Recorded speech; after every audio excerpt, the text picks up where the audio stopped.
Bismillahirrahmanirrahim.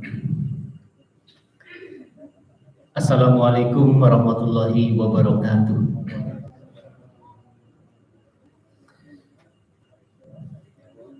Alhamdulillahilladzi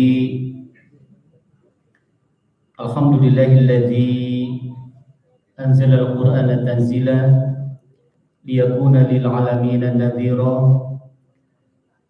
Asyhadu an la ilaha illallah wahdahu la syarika lah wa asyhadu anna Muhammadan abduhu wa rasuluhu la nabiyya ba'dah.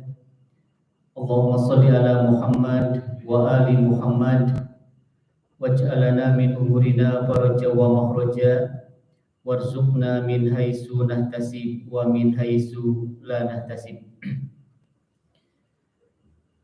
Syukur alhamdulillah, kita panjatkan puji dan syukur hanya untuk Allah Subhanahu wa taala yang tidak henti-hentinya memberikan kesempatan kepada kita untuk menjadi orang yang lebih baik dari sebelumnya, yang masih tetap memberikan berbagai macam kenikmatan, nikmat iman, nikmat sehat. Dengan iman kita semakin terarah langkah kita di bumi ini.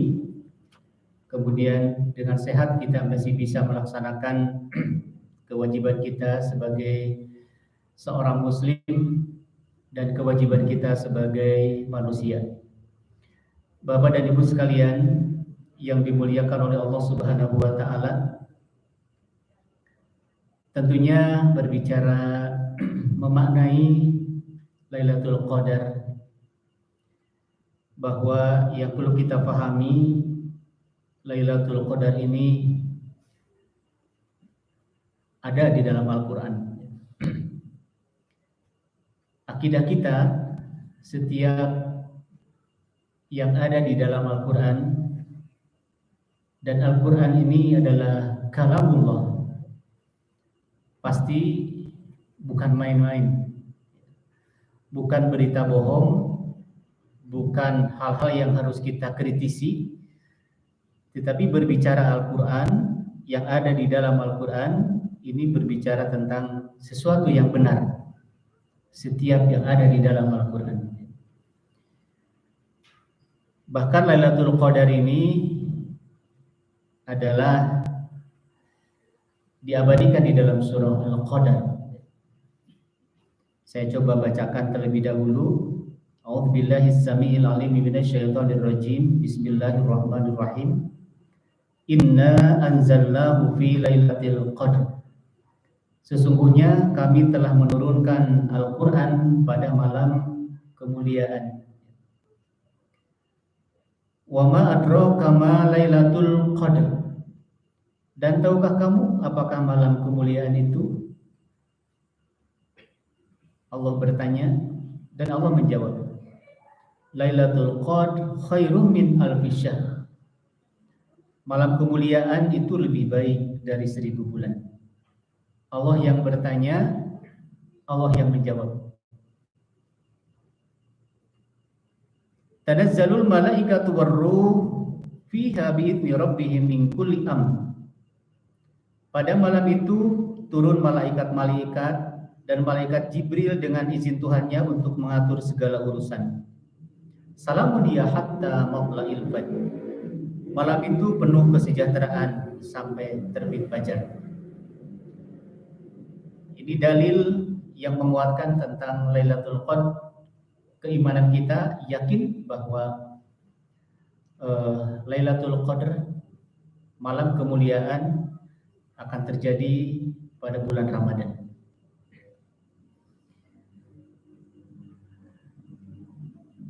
Dari perspektif yang banyak, betapa banyak orang-orang yang memahami malam Lailatul Qadar dengan indikasi-indikasinya. Tetapi ada satu yang sempat saya renungkan. Adakah syarat-syarat tertentu ketika seseorang ingin mendapatkan Lailatul Qadar, ingin merasakan Lailatul Qadar sebagai malam kemuliaan? Statement yang sangat luar biasa. Malam Lailatul Qadar itu lebih baik dari 1000 bulan. Sebuah perbandingan yang begitu luas. Satu malam lebih baik dari 1000 bulan. Khairum min alfi syahr. Berarti ayat ini tidak main-main. Ayat ini tidak pernah memberikan berita-berita yang tidak jelas bagi kita. Tapi ayat ini menggambarkan, menginformasikan kepada kita bahwa ada satu malam yang lebih baik dari 1000 bulan. Sebuah pertanyaan, lalu bagaimana ketika kita ingin merasakan malam tersebut? Apakah bisa terjadi kepada seseorang? Hadirin sekalian yang dimuliakan oleh Allah Subhanahu wa taala. Di dalam kajian Al-Islam Al-Ibadah, Islam adalah ibadah. Poin pertama, berbicara Islam, berbicara ibadah, di dalamnya ada at-thaharah. Jadi berbicara Islam adalah berbicara ibadah. Orang yang sudah berada dalam satu rumah yang bernama Islam, maka baginya ada kewajiban-kewajiban untuk beribadah. Termasuk ketika seorang non-muslim masuk ke dalam Islam, harus melalui pintu gerbang yang bernama 2 kalimat syahadat. Dan ketika seorang non-muslim sudah masuk ke dalam Islam, ada kewajiban untuk melaksanakan ibadah. Di dalamnya pertama, at-thaharah. Islam berbicara tentang kebersihan. Poin pertama, berbicara tentang at-thaharah. Apa yang dimaksud dengan at-thaharah di sini? Nadzafatul qulub wal jasad. Bersih hati dan bersih jasad. Bahasanya nadzafah. Bersih hati, bersih jasad. Kenapa nadzafatul qulub? Kenapa hati harus dibersihkan? Kalau kita membuka sirah Rasulullah Muhammad SAW, di dalam sirah kita menemukan ada pembelahan dada secara maknawiyah. Saya memahami maknawiyah karena yang dibersihkan itu bukan penyakit hati dalam bentuk lahiriah. Seperti seorang dokter membedah, bukan seperti itu. Tapi membersihkan secara maknawiyah dari berbagai macam persoalan-persoalan yang ada di dalam qalbu. Ini sebuah rencana dari Allah bahwa hati Muhammad itu, qalbu Muhammad itu akan mendapatkan, akan menerima kalamullah. Akan menerima, akan menampung, Allah akan menurunkan Al-Quran bukan melalui akal, tetapi melalui qalbu. Makanya dibersihkan dulu. Nadzafatul qulub. Hatinya dibersihkan dari penyakit, berbagai macam penyakit. Penyakit hasad, penyakit ria, penyakit ujub, penyakit munafik, atau penyakit-penyakit betapa banyak yang berhubungan dengan penyakit qalbu.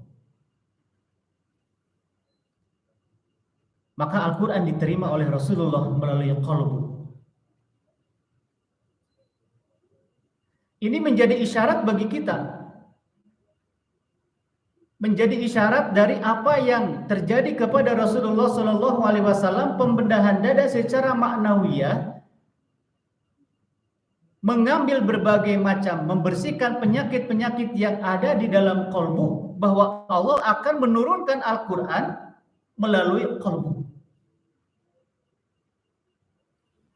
Makanya jangan harap akan merasakan kehebatan Lailatul Qadar ketika di dalam qalbunya masih bertengger takabur, masih bertengger hasad, masih bertengger ria, atau penyakit-penyakit hati. Karena penyakit itulah yang menjadi hijab antara dirinya dengan Tuhannya. Jangan berharap kita akan merasakan kemujizatan Al-Quran di malam Lailatul Qadar ketika hati kita posisinya qalbun mayyit, hatinya mati, atau qalbun marid, hatinya sakit. Karena syarat diterimanya Al-Quran diturunkan oleh Allah kepada Rasulullah melalui malaikat Jibril, ada proses pembersihan qalbu dari berbagai macam penyakit. Sebuah renungan bagi kita,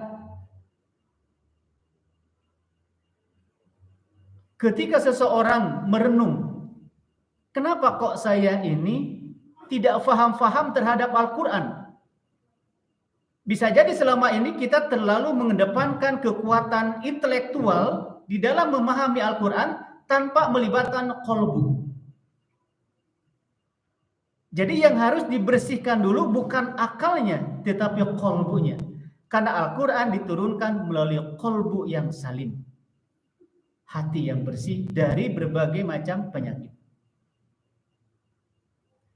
Ini sebuah renungan ketika kita susah memahami Al-Quran dengan dipikirkan, maka yang harus dimutabaah, dievaluasi adalah bagaimana keberadaan qalbu kita. Apakah qalbu kita sudah siap menerima ayat-ayat Allah?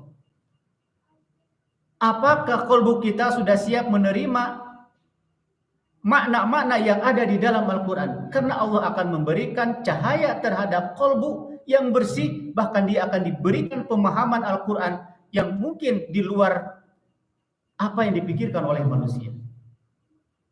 Menjadi sebuah isyarat bagi kita di dalam memahami, memaknai malam Lailatul Qadar, yang harus dibersihkan adalah qalbu. Qalbu kita dibersihkan dulu. Hanya orang-orang yang sudah terbebas dari penyakit-penyakit batin, penyakit-penyakit qalbu yang akan bisa merasakan malam Lailatul Qadar. Hanya dianya sendiri yang akan bisa merasakan ketenangan, kesejahteraan, kedamaian dalam batinnya, dalam hatinya. Walaupun ada indikasi-indikasi secara lahiriah, tiba-tiba ada angin sepoi-sepoi, muncul indikasi seperti itu. Itu secara lahiriah. Yang merasakan angin sepoi-sepoi bukan batin, tapi raga kita. Tiba-tiba berhenti hujan atau rintik-rintik, itu lahiriah. Tapi yang dimaksud dengan bagaimana kekuatan Lailatul Qadar kepada seseorang itu akan menghujam ke dalam qalbunya. Karena Al-Quran diterima dengan qalbu, bukan dengan akal, dengan qalbu. Hadirin sekalian yang dimuliakan oleh Allah Subhanahu wa taala, makanya berbicara Islam, berbicara kebersihan, yang harus dibersihkan pertama nadzafatul qulub. Selama hati kita ini dikuasai oleh syahwat, hawa nafsu, jangan berharap kita akan merasakan malam Lailatul Qadar. Karena setan itu akan masuk ke wilayah itu.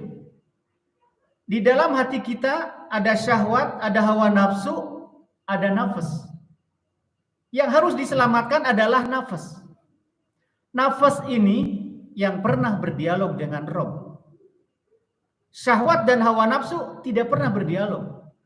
Yang pernah berdialog adalah nafas, adalah jiwa.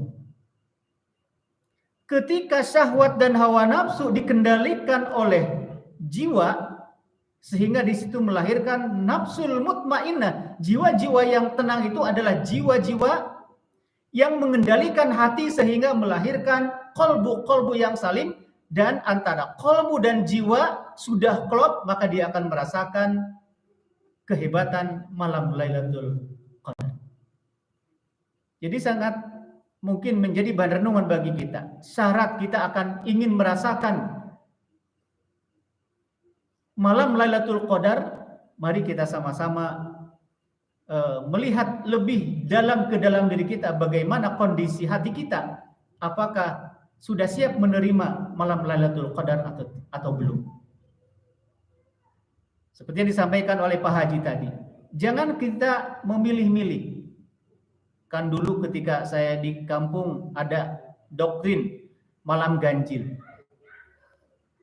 Seiring dengan pengetahuan yang didapat, referensi-referensi yang didapat, malam Lailatul Qadar 10 hari terakhir bisa ganjil, bisa genap.